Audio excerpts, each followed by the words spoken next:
किया फोड़ दी मेरी कन्हैया की माखन चोरी लीला का आप आनंद ले रहे थे। और अभी अभी हमारे बीच में हमारे बहुत ही प्रिय बहुत ही आदरणीय हरिद्वार की जो प्राण हैं हमारे आदरणीय मदन कौशिक जी का आगमन हुआ और बहुत ही अच्छा हमें लगा कि आप समय समय पर जहाँ भी भागवत कथा होती है आपका आगमन होता है। यही नहीं, जहाँ भी कथाएं होती हैं, जहाँ भी धर्म की बात होती है, जहाँ भी धर्म की चर्चा होती है, वहाँ पर आपका आगमन किसी न किसी रूप में होता है। या तो आप पहुँचते हैं या आपके छोटे अनुज हमारे बड़े ही प्रेमी मुकेश कौशिक जी वहाँ पर उपस्थित होकर के आपकी उपस्थिति दर्ज कराते हैं। जोरदार तालियां हमारे आदरणीय मदन कौशिक जी के लिए। और बड़ा ही अच्छा लगता है, बड़ा ही प्रेम आपके द्वारा हमें बचपन से ही मिलता आया है। जब मुझे याद है कौशिक साहब जब पहली कथा राजनगर में हुई थी 2007 में विश्वनाथ मंदिर में, और पहली कथा में जब आप आए थे तो आज भी वो चित्र मेरे पास है उस दिन का 2019-2007 उस दिन का चित्र आज भी हमारे पास है। तो पहली कथा से ही आज बिहार जी की कृपा से 178वीं कथा हो रही है। आज तक आपका स्नेह आपका प्रेम किसी न किसी रूप में इस व्यासपीठ को मिलता रहा है। तो ये व्यासपीठ आपको बहुत बहुत आशीर्वाद देती है। और इतना सरल स्वभाव, हमारी माताएं कह रही थी कि आगे बैठ जाओ, परंतु देखिए सीधा जाकर के सबसे पीछे बैठ गए।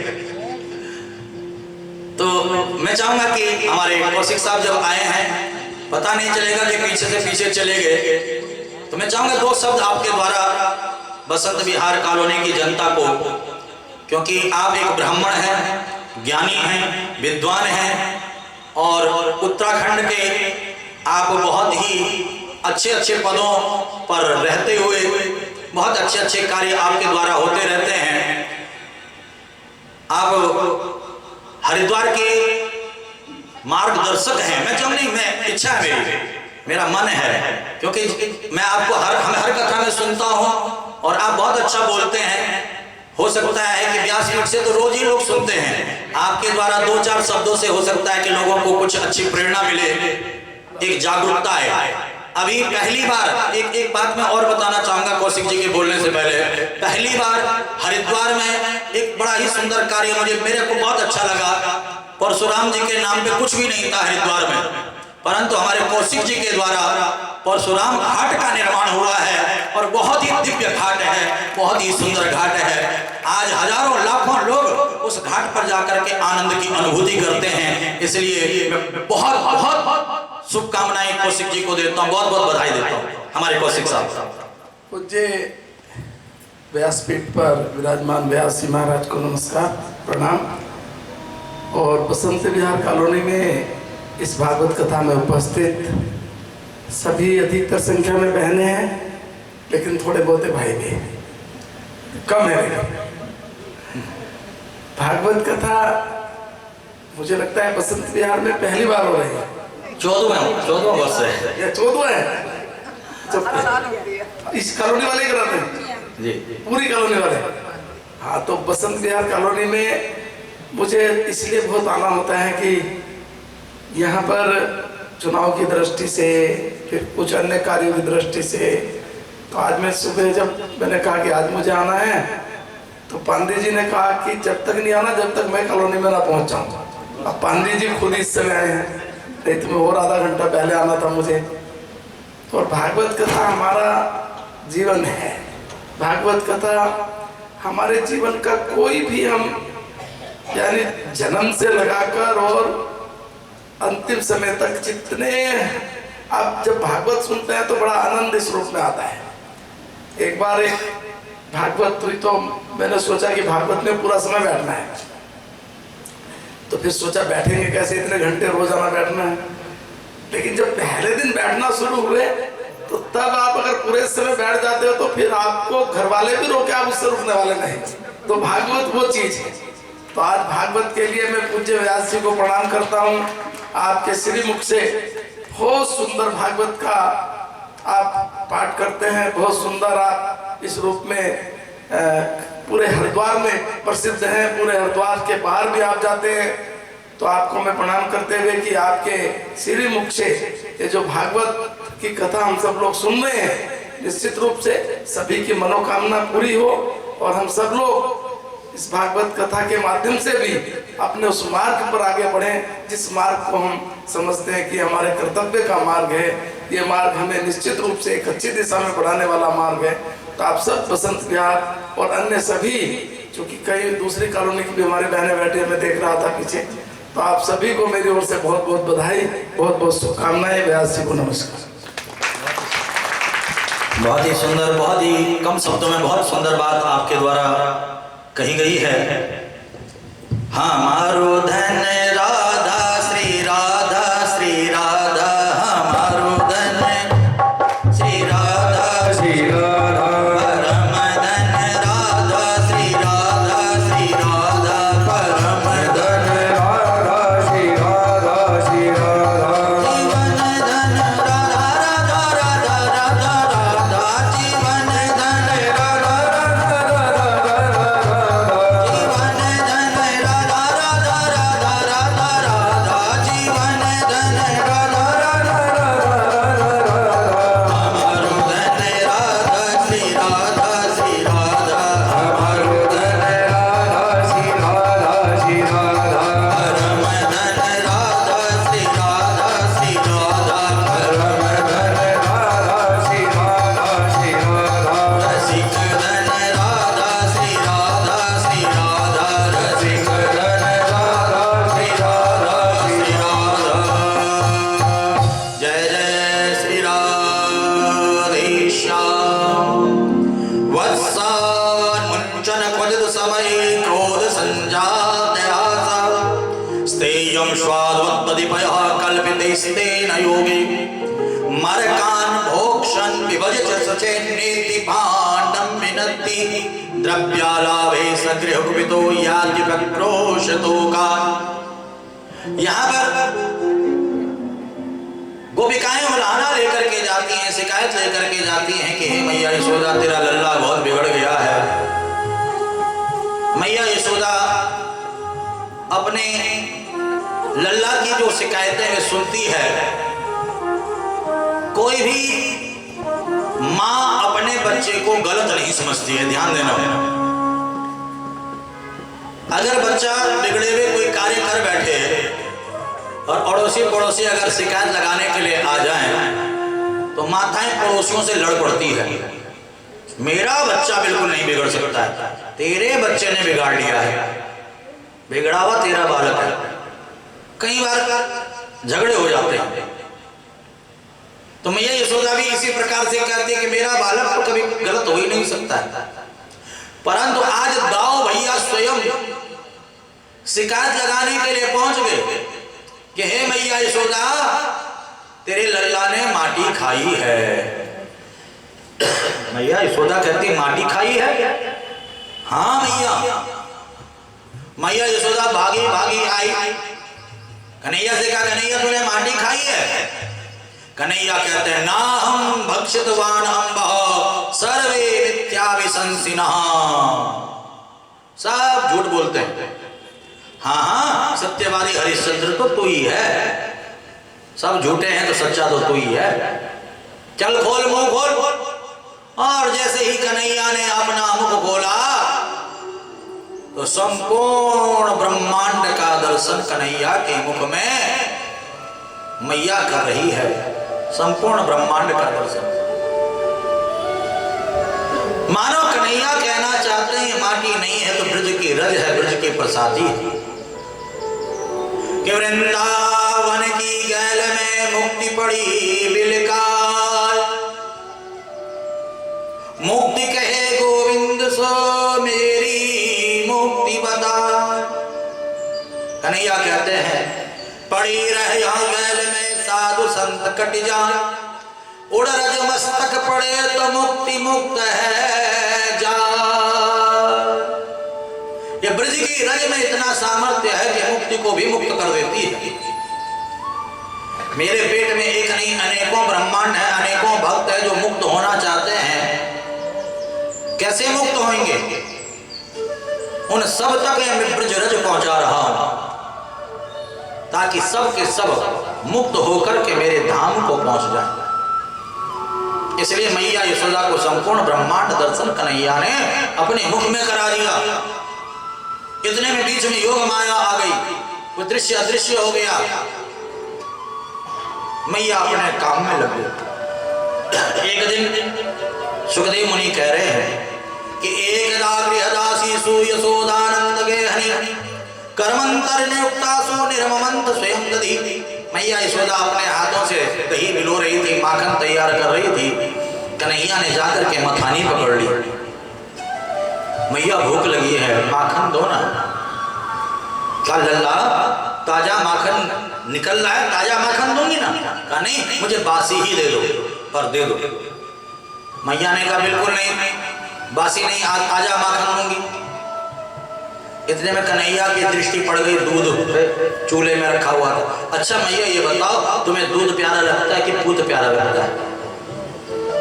क्या प्यारा लगता है बताओ? हर कोई कहेगा कि पूत प्यारा लगता है। इतने में दूध चूल्हे में रखा हुआ था, उफान लेकर के गिरने लगा। मैया दूध को बचाने के लिए भागी। कन्हैया को गुस्सा आ गया। अभी तो कह रही थी पूत प्यारा, और दूध से प्यार निकल आया, मुझे छोड़ करके भाग गई दूध को बचाने के लिए। कन्हैया ने अपने घर के सारे माट मटके फोड़ने शुरू कर दिए। मैया को बड़ा गुस्सा आया। अभी तक तो लोग शिकायत लगाते थे, आज मुझे पता चल गया कि तू सच में ही बिगड़ा हुआ है। देखिए बच्चे जब इधर उधर शरारत करते हैं तो माताओं को लगता है कि नहीं नहीं, परंतु जब घर में शरारत करता है तब लगता है कि हकीकत में ये शरारती है, बिगड़ा हुआ है। अभी तक मैया सोचती थी कि घर में तो बड़ा शरीफ है ये, बाहर भी शरीफ ही होगा, परंतु जब घर में ही गलत काम कर लिया तो अब लगा कि ये बिगड़ गया।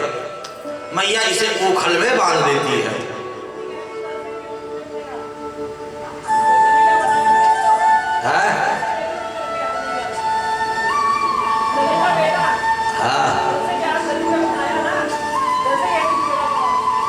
वृंदावन बिहारी लाल की, कृष्ण कन्हैया लाल की। तो आज मैया यशोदा कन्हैया को ओखल से बांध देती है। कन्हैया उस ओखल को घसीटते हुए उस स्थान पर आते हैं जहां पर यमलार्जुन के दो वृक्ष थे। ये वृक्ष कोई और नहीं है, ये नल कुंवर और मणिग्रीव। नल कुंवर और मणिग्रीव कुबेर के पुत्र स्नान कर रहे थे। देवर्षि नारद को देख करके इन्होंने प्रणाम नहीं किया तो देवर्षि नारद ने श्राप दे दिया, जाओ तुम जड़ हो जाओ, वृक्ष हो जाओ। जब इन्होंने क्षमा याचना की तब जाकर के नारद जी ने कहा द्वापर के अंत में कन्हैया आएंगे और कन्हैया ही तुम्हारा उद्धार करेंगे। और ये नलकुंवर मणिग्रीव कुबेर के पुत्र यमलार्जुन वृक्ष के रूप में वहां पर नंद भवन में खड़े थे, पर कन्हैया ऊखल को ले जाकर के वृक्षों के बीच में से पार हो गए और ऊखल फंस गया। कन्हैया ने झटका दिया, दोनों के दोनों वृक्ष उखड़ गए और नल कुंवर मणिग्रीव भगवान का ही रूप धारण करके भगवान के धाम को चले गए। बोले भक्त वत्सल भगवान की। वृक्ष गिरने का शब्द हुआ, मैया यशोदा दौड़ी दौड़ी आई, कन्हैया को उखल से मुक्त किया। इसी समय पर एक फल बेचने वाली आ गई, कोई फल ले लो, कोई फल ले लो, कोई फल ले लो। कन्हैया भागे भागे भीतर गए, अपनी अंजलियों में जितना धान आना था उसकी टोकरी में डाल दिया, का फल मुझे दे दो, सारे फल ले लिए। ये फल बेचने वाली जब घर गई, टोकरी से चादर हटाया, क्या देखती है कि हीरे जवाहरात टोकरी में भरे पड़े हैं।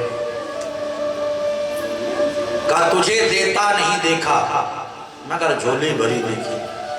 कहते हैं कि फैलाई जिसने झोली तेरे दरबार में एक बार, फैलाई जिसने झोली तेरे दरबार में आकर एक बार, तुझे देता नहीं देखा मगर झोली भरी देखी, मगर झोली भरी देखी। ये फल बेचने वाली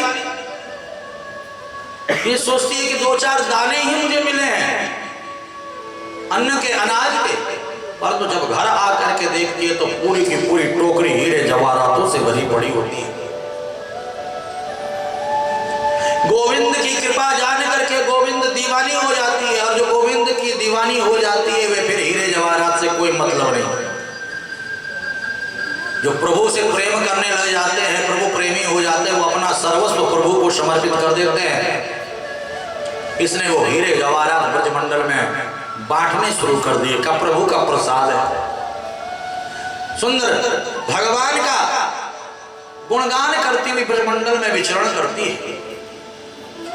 इतने में आज कन्हैया ने देखा कि सारे के सारे कहीं जाने की तैयारी कर रहे हैं।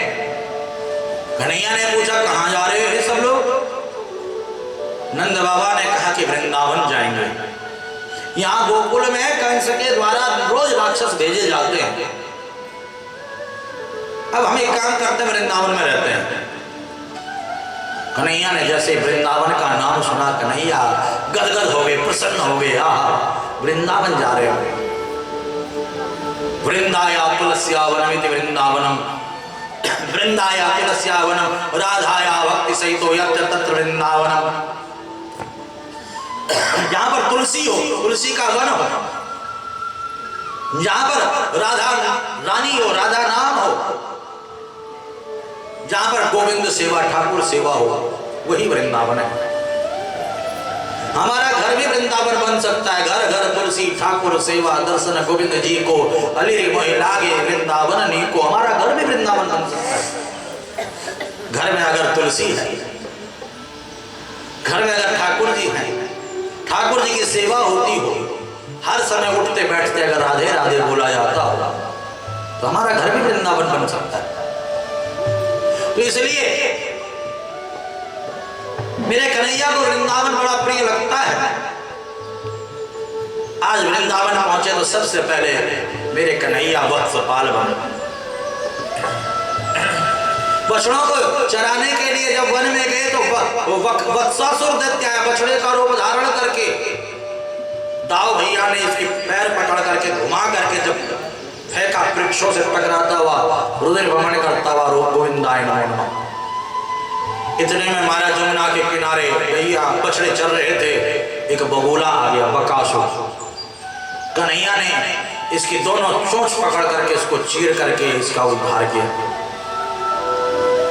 एक दिन की बात है, गैया चराने के लिए गए, बछड़े चराने के लिए गए, तो वहीं पर एक दैत्य आ गया, अघासुर, और मेरे कन्हैया ने अघासुर का भी उद्धार किया।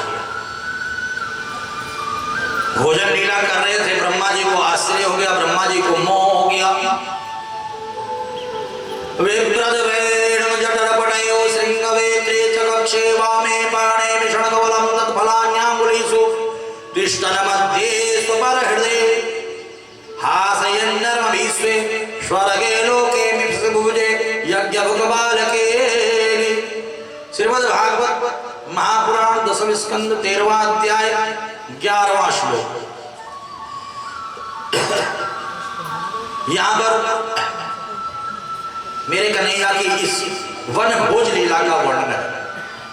उल्टे हाथ में दही भात है, उंगलियों में आम का मिर्ची का अचार दबा हुआ है, हाथ से अंदर में विश्वास रहे हैं, भोजन कर रहे हैं। ब्रह्मा जी मोहित हो गए, ये कैसा नारायण है, जूठा न खाना चाहिए, न खिलाना चाहिए, भोजन मौन होकर के करना चाहिए, हाथ पैर धो करके भोजन करना चाहिए, प्रभु का स्मरण करके भोजन करना चाहिए, प्रसाद बना करके। अब ये तो सीधा बिना हाथ पैर धोए ब्रह्मा जी को मोह हुआ। ब्रह्मा जी ने गो बालक बछड़ों का हरण किया। कन्हैया 1 वर्ष तक गो बालक बछड़े बन करके रहे। बड़ी लंबी चौड़ी कथा है और गोवर्धन महोत्सव तक हमने पहुंचना है, इसलिए प्रसंग का स्पर्श करते हुए आगे बढ़ रहे हैं। ब्रह्मा जी आज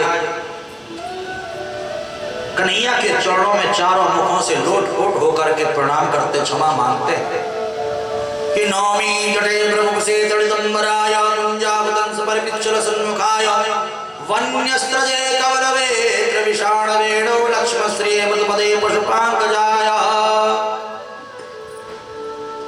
यहाँ पर ब्रह्मा जी कहते, प्रभु अज्ञानता के वशीभूत आपकी लीला को मैं समझ नहीं पाया, आपकी लीला में विघ्न डालने का मैंने प्रयत्न किया, मुझे क्षमा करो, क्षमा करो। कन्हैया कुछ नहीं बोले, शरीर से जो गो बालक बछड़े प्रकट किए थे अपने में ही मिला दिए, असली वाले गो बालक बछड़ों को लेकर के वृंदावन में पहुंचे हैं। बोले कृष्ण कन्हैया लाल की। सुखदेव मुनि कहते हैं कि हे राजा परीक्षित, आज कन्हैया ने देखा जमुना जी को, विलोक्य दूषितां कृष्णां कृष्णा कृष्णा हिना विभु तस्या विशुद्धमनविच्छन् सर्पं तमुद्भवम्। कृष्णा कृष्णा कृष्णा हिना, 3 बार कृष्ण कृष्ण कृष्ण आया। ये 3 कौन कौन से कृष्ण हैं पता है आप लोगों को? एक तो स्वयं श्री कृष्ण है, और जैसे कि मैं बताया करता हूं हर कथा में, डॉक्टर की पत्नी को क्या बोलते हो आप लोग? डॉक्टरैन। मास्टर की पत्नी को मास्टरैन है। भले ही पढ़ी लिखी ना हो पर पदवी मिल जाती है। यहाँ पर कृष्ण की पत्नी है जमुना महारानी कृष्णा, और कृष्ण एक सर्प का नाम भी है, कालिया नाग का नाम। कृष्ण ने कृष्णा को कृष्ण से दूषित देखा, कालिया नाग से दूषित देखा। 100 फन है, 100 फन से विष निकलता है, विष वमन करता है। जमुना जी दूषित है। अगर कोई पक्षी भी ऊपर से जाता है काली देह के ऊपर से, तो पक्षी ही खाली देह में, खाली हृदय में गिर जाता है, इतना ज्यादा विष है। अब यहाँ पर कन्हैया ने सोचा कि जमुना जी को शुद्ध करना है, पवित्र करना है, तो कन्हैया ने यहाँ पर कंदुक लीला की है। काली देह पर खेल न आयो मेरो प्यारो सो कन्हैया, काहे की वन गेंद बनाई काहे को बल्ला, रेशम की वन गेंद बनाई चंदन को बल्ला। और जब गेंद को मारा कन्हैया ने, तो गेंद पहुंच गई जमुना हृदय में। कन्हैया गेंद लेकर के आओ, बच्चों ने जैसे कहा, कन्हैया ने छलांग लगा दी सीधा जमुना हृदय में। यहाँ पर बहुत सुंदर भजन भक्त गाया करते हैं।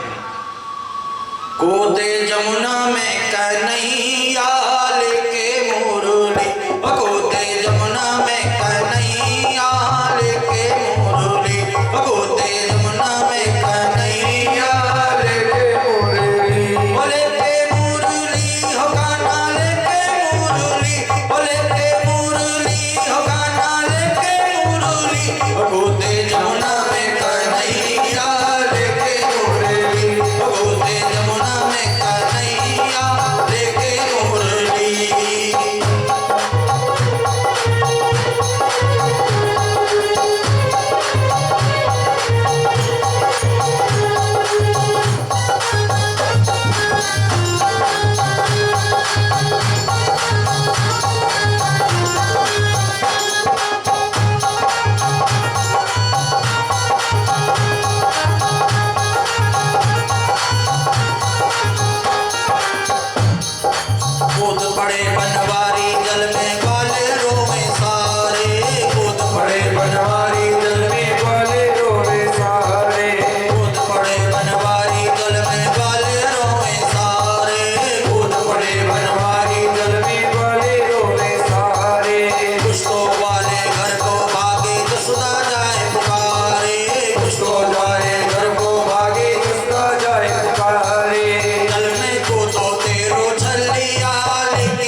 हाथ उठाने के लिए कहा जाता है। हाथ क्यों उठाया जाता है बीच बीच में, पता है आप लोगों को?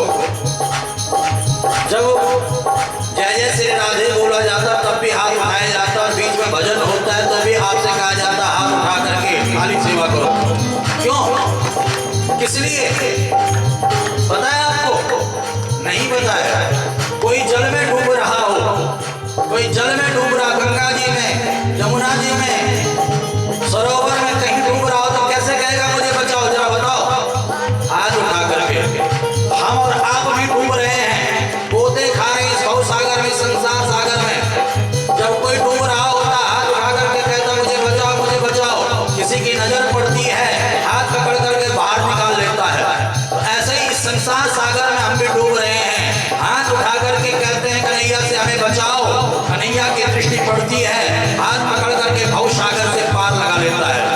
इसलिए दोनों हाथ उठा करके ताली सेवा करते हुए गोते जमुना में कन्हैया लेके मुरली, गोते जमुना में कन्हैया लेके मुरली।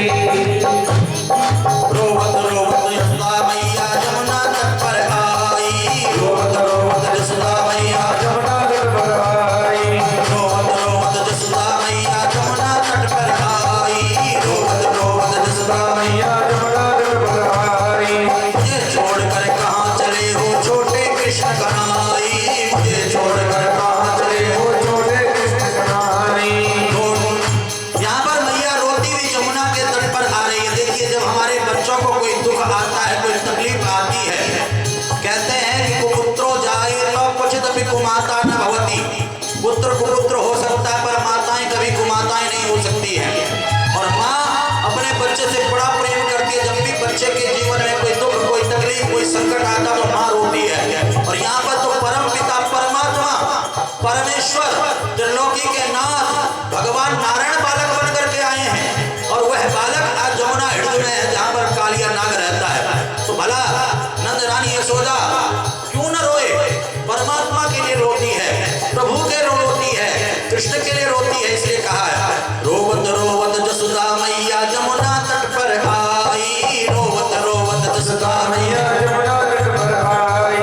मुझे छोड़कर कहाँ चले हो छोटे कृष्ण कन्हैया, मुझे छोड़कर कहाँ चले हो छोटे कृष्ण कन्हैया। ठाठी रोवे मैया लेके मुरली, ठाठी रोवे मैया लेके मुरली, गोते जमुना में कन्हैया लेके मुरली,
पहुंच गए। नागिन ने जब देखा कन्हैया को तो नागिन कहने लगे कि ए छोरा, ए लाला, तू यहाँ क्यों आया है?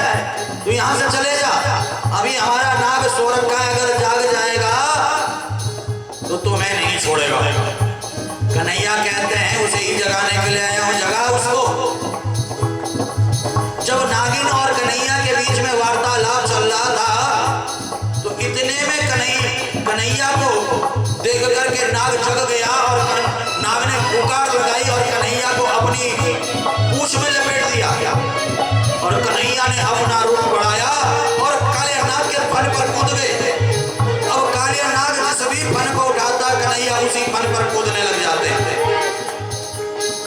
वहां पर देवता प्रकट हो गए, ऋषि मुनि गंधर्व सब प्रकट हो गए। तांडव गति मुन्नन पर नाचत गिरधारी, पम पम पग पटकत पम पम पम फनिन पर बिम बिम बिन कर विनति करत नाग वधुहारी। ससिक ससिक सनकादिक नन्नन नारद मुनि मम मम महादेव बम बम बलिहारी। सूरदास प्रभु की वाणी किं किं किं किनहु न जानी, धन धन धन चरण परत निर्भय भयहारी। कन्हैया जिस फन पर कूदते हैं उसी फन से रुधिर निकलने लग जाता है। नाग पत्नियां स्तुति करती हैं, प्रार्थना करती हैं कि हमारे काले नाग को मुक्त कर दो। कन्हैया इन नाग पत्नियों की स्तुति को सुन करके काले नाग के फन से बाहर आए। काले नाग ने फिर फन फैलाया। कन्हैया ने कहा पेट नहीं भरा, दोबारा आओ। कालिया नाग ने कहा प्रभु एक प्रश्न है, इस संसार को किसने बनाया? भगवान कहते हैं हमने बनाया। कहा हम सर्पों को किसने बनाया? कहा हमने बनाया।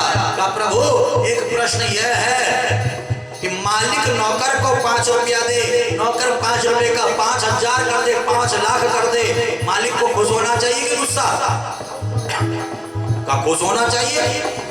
का प्रभु आप मालिक हम नौकर, आपने हमें बनाया, थोड़ा सा विष दिया, थोड़ा सा गुस्सा दिया, उसको हमने बढ़ा दिया, अब आप गुस्सा क्यों कर रहे हो? हमें क्यों मार रहे हो? कन्हैया मुस्कुराते हुए कहते हैं रहने के लिए रमण भी तो दे रखा है, वहां जाकर के क्यों नहीं रहते हो? कहा प्रभु वहां आपके गरुड़ आते हैं, हम सर्पों को खा जाते हैं, यहाँ पर सौवरी मुनि के श्राप के कारण गरुड़ नहीं आता है, इसलिए यहाँ पर हम सुरक्षित हैं। प्रभु कहते हैं पहले तुम फालतू थे, अब तुम पालतू बन गए हो। एक कुत्ता होता है फालतू कुत्ता जो गलियों में घूमता है, हर कोई डंडा मारता है। एक होता पालतू कुत्ता जिसे कोई नहीं छेड़ता है, वरना उसका जो मालिक है लड़ने के लिए आ जाता है। अब हम और आप कौन फालतू और कौन पालतू कैसे पता चलेगा? का जिसके गले में कंठी है, माला है, तिलक है, चंदन है, चोटी है, प्रभु के चिन्ह आस्तिकता के जिसके पास चिन्ह है, जो रोज सुबह उठ करके तिलक चंदन लगाता है, गले में तुलसी की माला, रुद्राक्ष की माला, चंदन की माला, कुछ भी धारण करता है, समझ लो वे भगवान का वो पालतू है।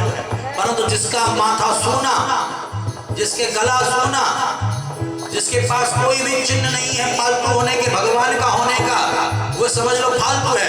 उसी को यमदूत पकड़ पकड़ करके ले जाते हैं, यम यातना दिलाते हैं। और जो भगवान के चिन्हों को धारण करके भगवान का बन करके रहता है, फालतू बन करके रहता है, यमदूत नहीं आते हैं, भगवान नारायण स्वयं उसे लेने के लिए आते हैं। अब तुम फालतू बन गए हो, पहले तुम फालतू थे, रमणद्वीप को जाओ और यहाँ पर जमुना को पवित्र किया, कालिया नाग को रमणद्वीप भेज दिया। बोले भक्त वत्सल भगवान की, शरणागत रक्षक भगवान की, कृष्ण कन्हैया लाल की। इस प्रकार से यहाँ पर कन्हैया की पवित्र पावन लीला का हम लोगों ने श्रवण किया। सुखदेव मुनि कहते हैं राजा परीक्षित, हेमंते प्रथमे वासी नंद ब्रज कुमारिका चेरुर हविष्यम मुंजान्या कात्यायन्यार्चनक्रतुम। जब भी नवरात्रि का समय आता है तो जो प्रभु से प्रेम करने वाली माताएं बहनें होती हैं, भाई होते हैं, वे व्रत रखते हैं देवी मैया के लिए। नवरात्रि व्रत रखते हो कि नहीं रखते हो आप लोग? कौन कौन रखता है? जरा हाथ खड़ा करके बताओ। सब रखते हैं। और कात्यायनी मैया की गोपिकाएं भी व्रत रखती हैं, माँ कात्यायनी का पूजन करती हैं, मंत्र जपती हैं कि कात्यायनी महामाये महायोगिन्यधीश्वरी नंद गोप सुतम देवी पतिम में कुरुते नमः। इधर यहाँ आ रही है, इधर आ रही क्या? अच्छा, प्रसाद चाहिए राधा रानी को, दे दो, जो पसंद हो वो दे दो। हाँ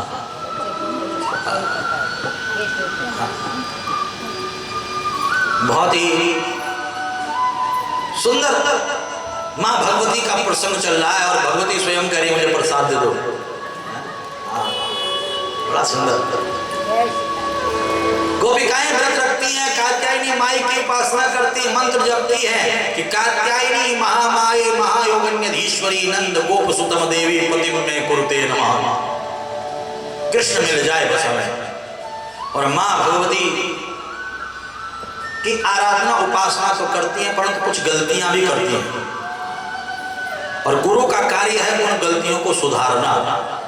गुरु इसीलिए धारण किया जाता है, गुरु इसीलिए बनाया जाता है ताकि गुरु हमें जो है हमारी गलतियों को जो है सुधारने के लिए जो है मार्ग बताए, हमारी गलतियां बताए कि हाँ ये तुम गलत कर रहे हो। गुरु का काम केवल दक्षिणा लेना नहीं होता है।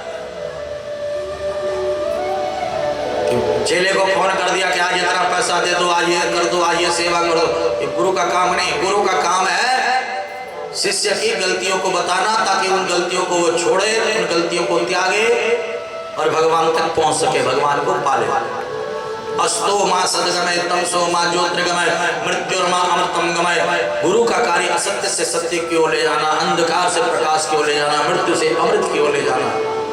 और गुरु कौन है? कृष्णम वंदे जगत गुरु। भगवान श्री कृष्ण गुरु हैं, जगत के गुरु हैं श्री कृष्ण, गुरुओं के गुरु हैं श्री कृष्ण। वसुदेव सुतम देवम कंस चाणूर मर्दनम देवकी परमानंदम कृष्णम वंदे जगत गुरु। और गुरु होने का फर्ज कन्हैया निभा रहे हैं। यहाँ पर गोपिकाएं नग्न स्नान करती हैं। मेरे कन्हैया ने चीर हरण किया है। कई लोग कहते हैं कृष्ण ने गोपिकाओं के कपड़े चुराए। अरे 6 वर्ष का बालक, 5 वर्ष का, 6 वर्ष का बालक किसी का कपड़ा चुरा करके क्या करेगा जरा बताओ?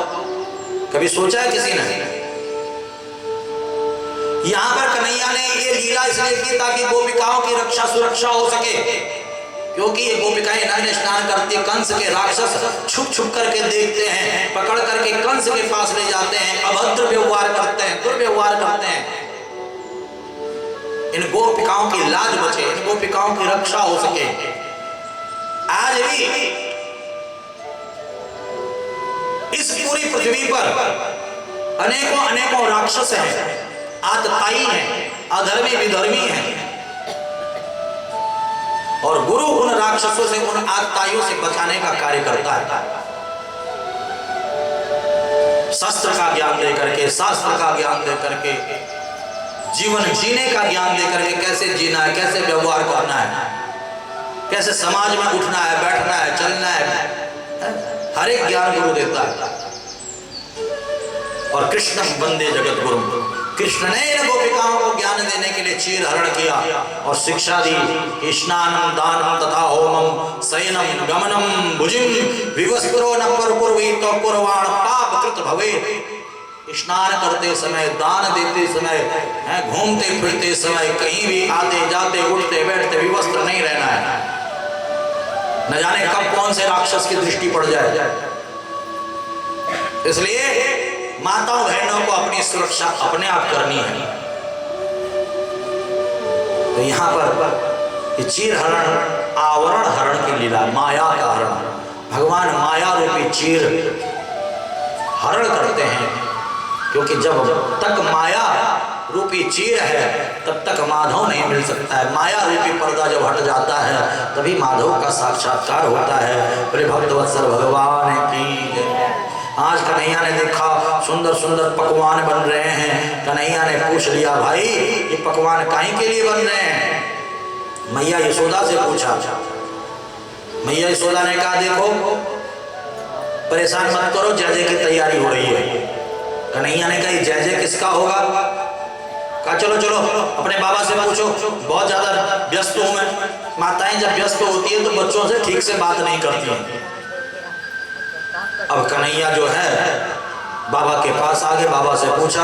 नंद बाबा ने कहा, बेटा हे कन्हैया, हे लाला, हम प्रत्येक वर्ष इंद्र का पूजन किया करते हैं। इस वर्ष भी इंद्र के पूजन की तैयारी चल रही है। बाबा इंद्र का पूजन करके क्या होता है? नंद बाबा कहते हैं इंद्र बरसात का देवता, बरसात होती है और बरसात होती है तो हरी हरी घास उगती है, गैया उस घास को खाती है, दूध देती है और फिर हम दूध दही माखन बेचते हैं और अपने परिवार का भरण पोषण करते हैं। इसलिए हर वर्ष इंद्र का पूजन करते हैं ताकि समय से बरसात हो। कन्हैया कहते बाबा इंद्र को देखा है कभी? नंद बाबा कहते देखा तो नहीं है। का जिसको देखा नहीं है उसका पूजन करने से क्या फायदा? प्रत्यक्ष देव है हमारे गोवर्धन देव, जो दर्शन दे रहे हैं। जहां पर हरी हरी घास उगती है, जहां पर गैया जाती है उस घास को चरती खाती है उस घास को, तो प्रत्यक्ष गोवर्धन देव का पूजन क्यों नहीं करते हो? कन्हैया ने जिद पकड़ ली कि गोवर्धन का पूजन करो और कन्हैया की जिद के आगे सब झुक गए और सब ने इंद्र का पूजन छोड़ दिया और गोवर्धन का पूजन करने का संकल्प ले लिया और सबके सब चल पड़े गोवर्धन पूजन के लिए। गोवर्धन की तलहटी में अनेकों अनेकों प्रकार के पकवान बना करके पहुंच गए। अब यहां पर कन्हैया बता कैसे करना तेरे गोवर्धन का पूजन? कन्हैया ने कहा देखो सबसे पहले गंगा जल से गोवर्धन का अभिषेक करना है। गंगा जी तो हरिद्वार में है, अब हरिद्वार जाएं गंगा जल लेकर के आए तब गोवर्धन का अभिषेक करें तो बहुत टाइम लग जाएगा। एक दो बाल्टी एक दो लोटे से तो गोवर्धन का कुछ भी नहीं होने वाला, क्योंकि साथ को उसका गोवर्धन है। कन्हैया ने कहा घबरा क्यों रहे हो, माँ गंगा जी का स्मरण करो। और सभी ने मिलकर के माँ गंगा का स्मरण किया।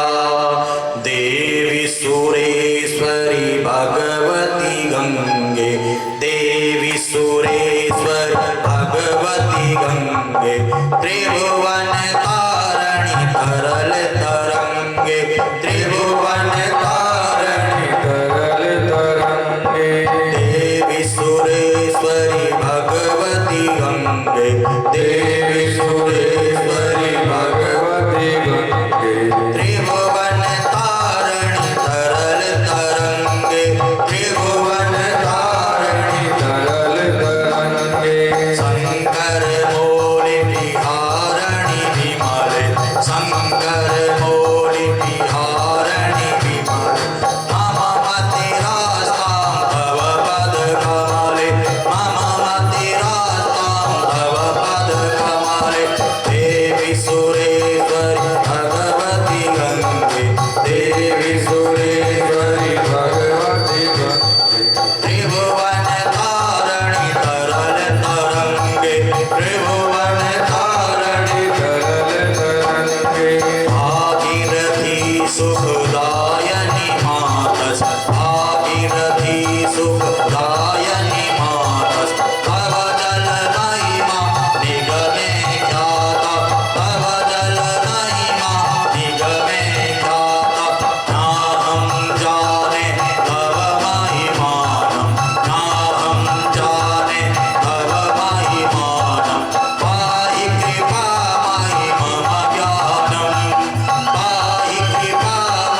जितने भी गंगा जी से आप दूर रहते हो और हर हर गंगे बोल दो, विष्णु लोकम सगच्छति, वो सीधा विष्णु लोक को प्राप्त करता है। इसलिए मैं आप लोगों से निवेदन करता हूं, जब भी आप सुबह स्नान करो ना, तो स्नान करते हर हर गंगे हर हर गंगे हर हर गंगे बोलते हुए गंगा स्नान का फल आपको मिल जाएगा। क्या बोलना है? क्या बोलना है? पीछे वाले नहीं बोल रहे हैं। हर हर हर हर स्नान करते समय गंगा स्नान का फल मिलेगा आपको।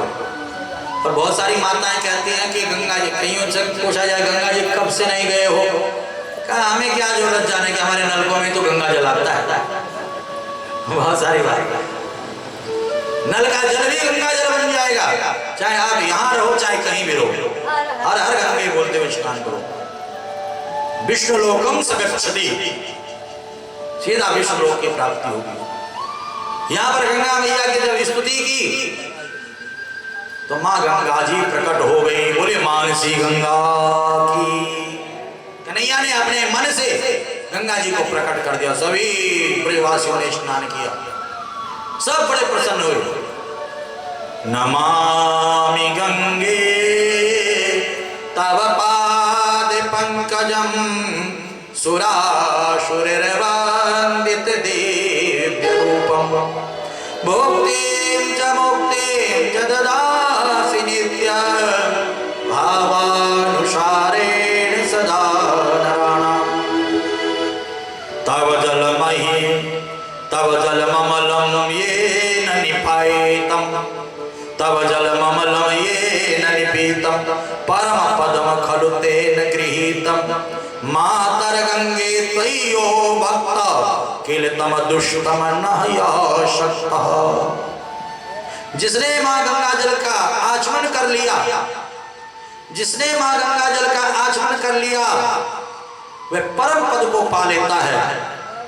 माता गंगा की जो भक्ति करता है, यमराज भी उसको नहीं देखते हैं, अतः वह कभी यम यातना को नहीं भोगता है। ऐसे माँ गंगा कन्हैया के मन से प्रकट हुई है। मानसी गंगा आज भी विद्यमान है ब्रजमंडल में, गोवर्धन की तलहटी में। मानसी गंगा, कुसुम सरोवर, नारद कुंड, श्याम कुंड, राधा कुंड, उद्धव कुंड, ये सब है।